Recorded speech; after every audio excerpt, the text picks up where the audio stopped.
하나님 아버지 감사합니다. 오늘 화요일입니다. 오늘도 또 말씀으로 하루를 시작할 때 주께서 함께 하시고 특별히 6월 18일 전도주일에 큰 은혜를 주옵소서. 예수님 이름으로 기도합니다. 아멘. 네, 성도 여러분, 오늘 화요일입니다. 6일이고요. 현충일이네요. 우리 국가와 조국을 위해서 기도 많이 해주시기를 바랍니다. 예레미야 애가 1장 18절로 22절 제가 읽습니다. 여호와는 의로우시도다. 그러나 내가 그의 명령을 거역하였도다. 너희 모든 백성들아 내 말을 듣고 내 고통을 볼지어다. 나의 처녀들과 나의 청년들이 사로잡혀 갔도다. 내가 내 사랑하는 자들을 불렀으나 그들은 나를 속였으며 나의 제사장들과 장로들은 그들의 목숨을 회복시킬 그들의 양식을 구하다가 성 가운데서 기절하였도다.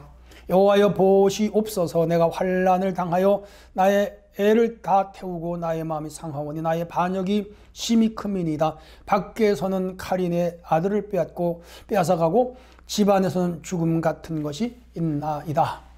그들이 내가 탄식하는 것을 들었으나 나를 위로하는 자가 없으며 나의 모든 원수들은 내가 재난당하는 것을 듣고 주께서 이렇게 행하신 것을 기뻐하나이다. 그러나 주께서 그 선포하신 날을 이르게 하셔서 그들이 나와 같이 되게 하소서. 그들의 모든 악을 주 앞에 가지고 오게 하시고 나의 모든 죄악들로 말미암아 내게 행하신 것 같이 그들에게 행하옵소서. 나의 탄식이 많고 나의 마음이 병들었나이다. 아멘. 예, 오늘은 6일 화요일로서 의로우신 주 하나님께 자복하며 탄원하는 성도, 이런 주제가 되겠습니다. 자, 지금 예레미야 애가는 주전 586년에 남유다가 바벨론에 완전히 망했고 1차, 2차, 3차에 걸쳐 그들이 포로로 끌려갔고, 그리고 느부갓네살 바벨론 임금 군대가 예루살렘에 들어와 예루살렘 성을 허물었고 다윗 왕조는 무너졌죠. 시드기야 왕은 눈이 뽑혀 끌려갔고 참 비참한 처지가 됐고, 그리고 나라는 황폐해졌습니다. 그 바벨론 총독 그 정치 속에서 억압과 탄압을 당하고 끌려간 자들은 뭐 노예살이와 같이 고통스러운 세월을 보내야 했죠. 자, 이때 예레미야는 처절한 몸부림, 울부짖음, 그리고 이스라엘의 멸망을 슬퍼하죠. 우리나라 일제 36년에 슬픈 노래 불렀죠. 울밑에선 봉선화야 내 모양이 처량하다. 길고 긴 날 여름철에 아름답게 꽃필 적에, 이렇게 나가는 그 노래는 그 봉선하는 일제 침략당한 이스라엘, 우리 대한민국을 말하죠. 울밑에 울타리 아래에 선 그 햇볕 받으며 그 고개 숙인 그 봉숭아의 모습이 처량한 대한민국의 모습으로 이 작가는 썼죠. 아름다운 시, 슬픈 시죠. 지금 이스라엘이 그런 정황 속에 이 예레미야는 슬픈 노래를 지은 겁니다. 자, 그런데 여기에서 나라고 하는, 내가라고 하는 주어가 나오는데 예레미야 자신이지만 사실 이것은 예루살렘 혹은 이스라엘 나라를 이렇게 의인화시킨 겁니다. 자, 우선 18절로 22절 먼저 봅니다. 하나님의 명령을 거역한 결과입니다. 여호와는 의로우시다. 맞아, 그분 의롭죠. 하나님은 의로우십니다. 그러므로 우리 성도는 의로우신 하나님께 복종해야 돼요. 순종해야 돼요. 그럴 때 참 의인으로 살아갈 수가 있죠. 그의 명령을 거역하였도다. 다 어겼죠. 우상 숭배했습니다. 이방 나라 사람들과 서로 교류했습니다. 그들과 혼음했습니다. 이방 사람들과 서로 문화적인 교류, 결혼까지 같이 했어요. 그리고 율법을 그들은 지키질 않았습니다. 자신들의 생각과 뜻을 따라 살았고 이방 문화가 물밀듯이 밀려왔는데 그대로 따라갔습니다. 그러다 보니까 결국 그들은 하나님의 말씀, 율법을 다 버려, 다시 말하면 언약 백성으로서의 약속을 안 지킨 것이죠. 지금 망하게 된 거예요. 너희 모든 백성들아 내 말을 듣고 내 고통을 볼지어다. 나의 처녀들과 나의 청년들이 사로잡혀 갔다. 처녀 총각이 다 잡혀갔어. 남자애들은 끌려가서 궁중에서도 일을 했죠. 사드락 메삭 아벳느고 다니엘 같은. 그 일부죠.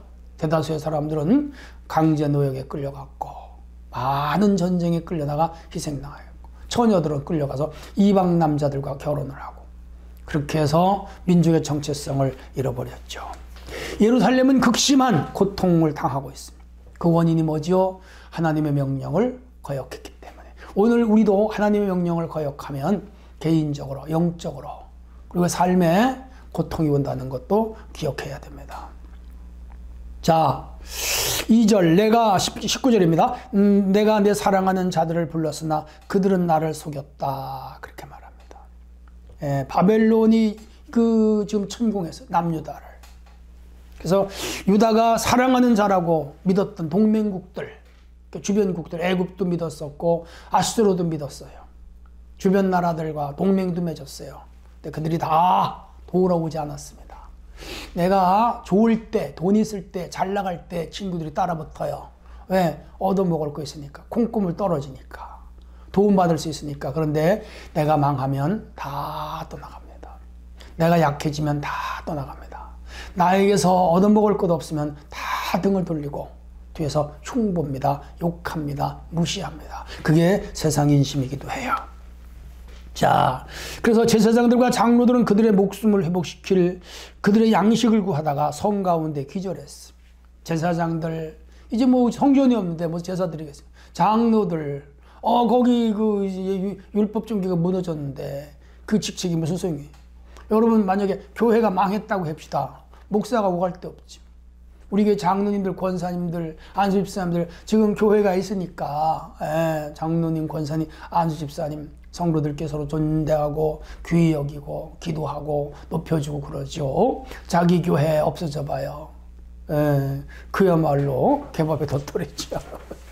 다른 교회 가면 아니요. 내가 세움받은 교회하고 대우가 다릅니다. 그럴 수 있어요. 그러므로 오늘 우리가 우리 교회를 잘 지켜요. 우리 나라를 잘 지켜야 되는 거라. 그럼요. 그래서 쓰러졌어. 여기 보시면은 양식을 구하다가 성 가운데 기절했다. 그러니까 이들은 이제 예배가 회복이 되고 성전이 회복이 되고 이스라엘이 회복이 되고 기도해야 되는데 그거보다는 지금 그 먹고 사는 문제, 지금 한 끼 식량을 해결하는 문제, 그거 쫓아가는 거라. 지금 전쟁 중이라 쓰러진 것이죠. 예레미야는 유다를 대표해서 유다의 심판과 멸망의 원인이 죄 때문이다. 그렇게 말합니다. 여기 20절 여호와여 보옵소서 내가 환난을 당하여 나의 애를 다 태우고 나의 마음이 상하오니 나의 반역이 심히 큽니다. 여기 나는 예레미야 자신이라기보다는 이스라엘 민족을 말하는 거예요. 이스라엘이 하나님을 배반했어요. 반역했어요. 하나님을 버렸어요. 네. 그래서 애가 탄다 그랬어요. 애가 탄다. 20절에 내 애를 태우고 내 마음이 상합니다. 뭐예요? 심장에 불이 붙은 것 같은 심장. 심장이 타는 것이죠. 우리 애간장 다 녹는다 그러죠. 아주 힘든 일을 당할 때 창자가 아파요. 그럼 그런 경험 해보셨을 거예요. 너무 힘들면요 창자가 아파요. 창자가 아프다니까. 지금 이 나라를 잃은 슬픔, 성전을 잃은 슬픔, 하나님을 잃은 슬픔, 백성이 끌려간 슬픔, 젊은이와 처녀들이 끌려간 슬픔, 애가 타는 거죠. 예레미야도 애가 탔고 그 땅에 남아있는 사람 애가 탔고 끌려간 사람도 애가 탄 것이죠. 터질 것 같다. 그래서 20절에 호소하면서 하나님께 기도하는 거예요. 죽음 같은 것이 있나이다. 죽게 된 거죠. 혹은 죽고 싶죠. 그런 심정이에요 지금. 근데 왜 이런 문제가 왔는가? 남유다가 하나님의 공의로운 심판을 지금 받고 있는 거죠. 그래서 결과가 이렇게 참혹하게 된 거예요. 우리가 사는 길은 말씀에 순종하는 길입니다. 말씀을 잘 따르는 거예요. 성령님의 감동 감화에 따라 사는 거예요. 그래서 우리는 늘 말씀 안에 묵상하며 말씀을 읽으며 말씀을 들으며 말씀을 실천하는 거라. 말씀을 연구하며 말씀을 따라 사는 거라. 그렇게 하면 하나님이 견고하게 붙잡아요. 내 말을 듣고 실천하는 자는 그 집을 반석 위에 지은 지혜로운 사람 같으리니 홍수가 나고 그리고 비가 와도 무너지지 않은 반석 위에 집을 지은 연고니라. 그러나 내 말을 듣고 지키지 아니한 자는 홍수가 나고 바람이 불 때 무너지니 그 무너짐이 심하니라. 그는 모래 위에 집을 지은 자라. 예수님 그랬어요. 여러분, 하나님의 공의로운 심판이 나타날 때 여러분은 무너지지 않을 자신이 있습니까? 혹 무너질 수 있습니까? 내 인생의 환난 날에, 내 인생의 고통의 날에, 내 인생의 아픔의 날에 여러분 흔들리지 않을 자신이 있습니까? 무너질 수 있습니까? 깊이 자신들을 돌아봐야 됩니다. 21절로 22절, 유다의 원수들에 대한 간절한 기도를 지금 예레미야가 하고 있습니다. 그들이 내가 단식하는 것을 들었으나 나를 위로하는 자가 없으며 나의 모든 원수에게 내가 재난을 당하는 것을 듣고 주께서 이렇게 행하신 것을 그들이 기뻐합니다. 네, 세상 사람들은 그래요. 남의 불행을 기뻐하는 것이 이 세상 사람들의 그 속성이에요. 여러분 어때요? 남이 큰 어려움을 겪었다, 슬픔을 겪었다, 그러면 그게 위로가 되고 동정이 됩니까? 아니면 고소하다, 잘 됐다 그럽니까? 특별히 자기에게 힘들게 한 사람, 자기를 아프게 한 사람, 자기에게 손해를 준 사람, 그런 사람들이 불행을 당하고 어려움을 당하면 그럴 줄 알았다, 고소하다, 하나님이 벌 줬다. 혹시 여러분 그런 생각 갖고 있지 않습니까? 그거는 진정한 그리스도인의 생각은 아니에요. 예수님은 원수가 줄이거든 먹이고 목마르거든 마실 것을 주고, 그리고 원수가 헐벗었으면 입을 것을 줘라. 예수님의 가르침이죠. 근데 지금 이스라엘이 망했다는 소식을 듣고 주변 나라들이 기뻐해. 주변 나라가 좋아하고 있어. 이에 예레미야는 유다의 모든 원수도 유다같이 죄 때문에 멸망해가 해달라고 하나님께 탄원을 하고 있습니다. 21절에 하나님 아버지, 주께서 그 선포하신 날을 이르게 하셔서 그들도 나와 같이, 그래서 이 바벨론이 이스라엘을 지금 점령하고 포로 잡아갔잖아요. 그러니까 지금 하나님 아버지, 저 이스라엘도 우리가 망하게 했는데 저 바벨론도 우리처럼 똑같이 망하게 해주세요, 망하게 해주세요, 지금 기도하고 있어. 신약에서의 복음적인 고백은 좀 아닌 것 같아요. 근데 저도 솔직히 말해서 하나님 아버지, 저 북한이 망하게 해주세요, 나 그런 기도해요. 하나님 아버지, 일본이 과거에 36년 우리 괴롭혔잖아요. 그들도 똑같이 고통을 당하게, 제가 아직 좀 덜 더 성화가 될 것 같아. 예수님은 그런 자들을 위해서 기도하고 원수를 사랑하라, 원수의 머리에 숯불을 쌓아놓으라 그랬는데 아직 저도 좀 더 성화되어야 될 것 같아요. 예레미야도 그렇게 지금 기도하고 있어요. 유다의 멸망은 불순종과 하나님에 대한 반역의 죄 때문에, 하나님께서 택하신 백성이라도 죄를 지면 이렇게 징계를 받을 수 있다는 것, 사실 오늘 여기서 보여주고 있잖아요. 그럼요, 죄로 몰락한 유다를 보면서 그보다 의롭지 못한 대적들, 지금 그래도 이스라엘은 하나님 믿는 나라였잖아요. 그래도 율법이 있잖아요.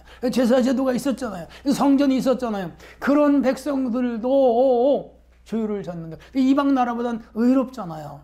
그런 나라도 하나님이 공의로 심판하시는데 우상 숭배하고 다른 신을 숭배하고 잔인하게 전쟁을 일으키고 그렇게 무자비한 인간들, 이스라엘 잡아간 그들 하나님이 그냥 두면 되겠습니까? 하나님의 공의는 그들도 심판해야 됩니다. 이렇게 말하잖아요.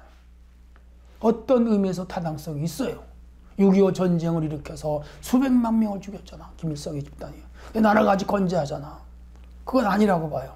하나님의 공의는 그들을 심판하는 것이 맞아요. 맞습니다. 남의 나라를 침략한 국가들 하나님께서 그들 응징해야 되는 거 맞아요. 반드시 할 거라고 봐요. 지금 예레미야가 그런 기도를 하고 있어요. 그들이 악에서 돌이키기는커녕 오히려 재난을 받은 이 이스라엘 유다를 조롱한단 말이에요. 조롱한다. 더 열심히 조롱. 우리 국제사회도 지금 그런 거 있잖아요. 솔직히 일본이 잘 되면 우리 대한민국 국민은 마음이 좀 속이 상하잖아요. 근데 그날에 뭐 어려움이 왔다, 지진이 왔다거나 그럴 줄 알았다 그러잖아요. 아직 과거의 감정이 살아있다는 것이죠. 지금 예레미야도 그런 심정이고, 남유다에 남아있는 사람들 사실 그런 심정이에요. 동병상련. 이해가 가요. 이해가 가요. 때가 되면 하나님은 반드시 그들을 심판하실 거다. 이 예레미야는 믿고 있는데, 그건 또 맞아요. 그것도 하나님의 공의입니다. 공의입니다.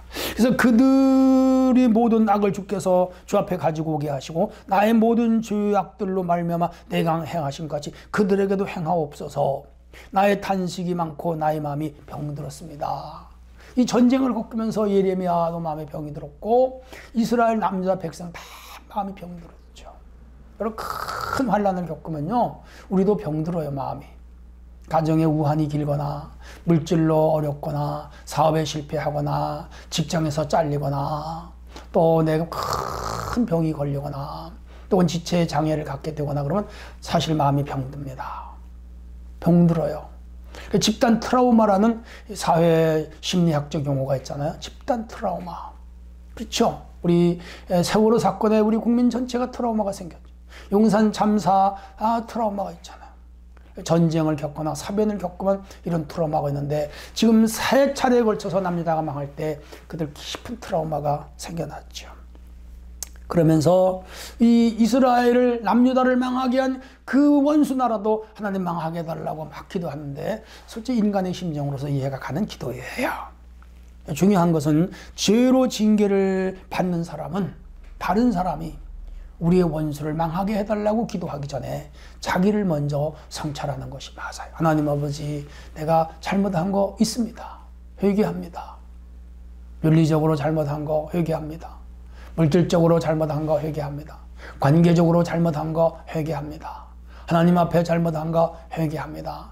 사회법적으로 잘못한 거 회개합니다. 자기를 성찰하고 자기를 살피고 자기가 먼저 하나님께로 돌아가는 그런 노력이 있어야 돼요.